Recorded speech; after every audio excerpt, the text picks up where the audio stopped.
દર મહિને થોડા થોડા પૈસા બચાવીને શું કરોડોનું ભંડોળ બનાવી શકાય? આ એક એવું સપનું છે જે લગભગ દરેક જણ જુએ છે. તો આજે આપણે એ જ સમજવાના છીએ કે સિસ્ટમેટિક ઇન્વેસ્ટમેન્ટ પ્લાન એટલે કે એસઆઈપી આ સપનાને હકીકતમાં કેવી રીતે બદલી શકે છે. મોટાભાગના લોકો માટે કરોડો રૂપિયા ભેગા કરવા એ બસ એક સપનું જ રહી જાય છે. પણ સવાલ એ છે કે શું એ ખરેખર માત્ર એક સપનું જ છે? ચલો સીધા મુદ્દા પર આવીએ. શું દર મહિને એક નાની ફિક્સ રકમનું રોકાણ કરીને પણ કોઈ કરોડપતિ બની શકે?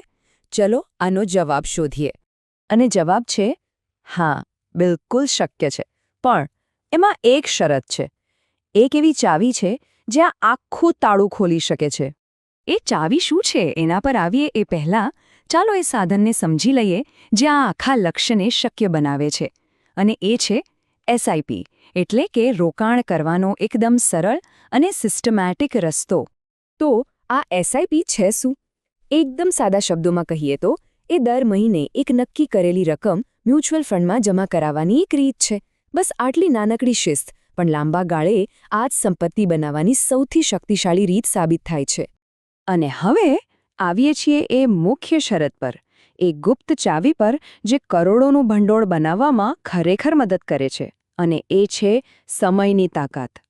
બસ આ એક વાક્યમાં જ બધો સાર આવી ગયો.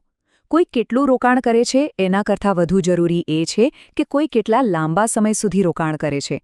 આને જ તો કમ્પાઉન્ડિંગનો જાદુ કહેવાય છે, જ્યાં રોકાણ પર મળેલું વળતર પણ ફરીથી વળતર કમાવાનું શરૂ કરી દે છે.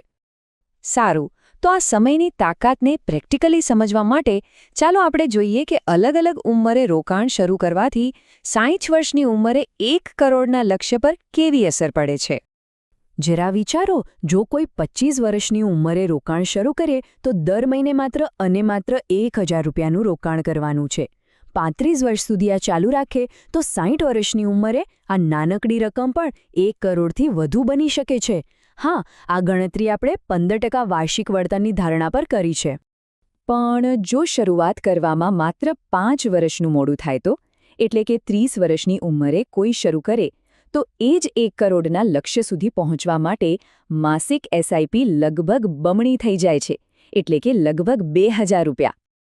અને જે 40 વર્ષની ઉંમરે શરૂઆત કરે એનું શું? હવે રોકાણ માટે ફક્ત 20 વર્ષ જ બચ્યા છે અને એટલે માસિક રકમ સીધી જ વધીને લગભગ 7500 રૂપિયા થઈ જાય છે. હવે સ્પષ્ટ દેખાય છે કે મોડું કરવું કેટલું મોંઘું પડી શકે છે. અને સૌથી છેલ્લે, જે લોકો 45 વર્ષની ઉંમરે જાગે છે એમના માટે રસ્તો થોડો વધારે મુશ્કેલ છે. એમને દર મહિને 10,000 રૂપિયાની એસઆઈપી તો કરવી જ પડશે, પણ સાથે સાથે દર વર્ષે એ રોકાણમાં 10%નો વધારો પણ કરવો પડશે. આ ટેબલ આખી વાતનો નિચોડ છે. જુઓ, અહીં એકદમ સ્પષ્ટ છે કે રોકાણ શરૂ કરવામાં જેટલું મોડું થાય એટલી જ માસિક રોકાણની રકમ વધતી જાય છે. દરેક 5 વર્ષના વિલંબની કિંમત બમણા કરતાં પણ વધુ ચૂકવવી પડે છે. આ જ છે રાહ જોવાની અસલી કિંમત. યાદ રાખજો, રોકાણમાં સૌથી મોટો ખર્ચ પૈસાનો નહીં પણ ગુમાવેલા સમયનો હોય છે. સારું, આ બધા આંકડા જોઈને ઉત્સાહ તો ખૂબ આવે છે, પણ રોકાણ કરતા પહેલા કેટલીક મહત્વની બાબતો ધ્યાનમાં રાખવી ખૂબ જ જરૂરી છે. ચાલો એના પર પણ એક નજર નાખી લઈએ. સૌથી પહેલાં તો યાદ રાખો કે 15% વળતર એ માત્ર એક અંદાજ છે, એની કોઈ ગેરંટી નથી હોતી. શેરબજારમાં ઉતાર ચઢાવ તો આવતા જ રહે છે, એટલે રોકાણ કરતા પહેલાં કોઈ પણ વ્યક્તિએ પોતાની જોખમ લેવાની ક્ષમતાને સમજવી જોઈએ અને જો જરૂર લાગે તો કોઈ નાણાકીય નિષ્ણાતની સલાહ લેવામાં જરાય સંકોચ ન કરવો જોઈએ. અને આ વાત પર ભાર મૂકવા માટે આપણે આ નોંધ સીધી જ સ્ત્રોતમાંથી લીધી છે.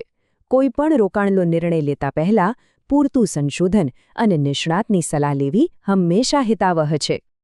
તો આપણે જોયું કે સમય કેટલો શક્તિશાળી છે અને વહેલી શરૂઆત કરવાના કેટલા બધા ફાયદા છે. આ બધી માહિતી પછી મનમાં એક જ સવાલ ઊભો થાય છે.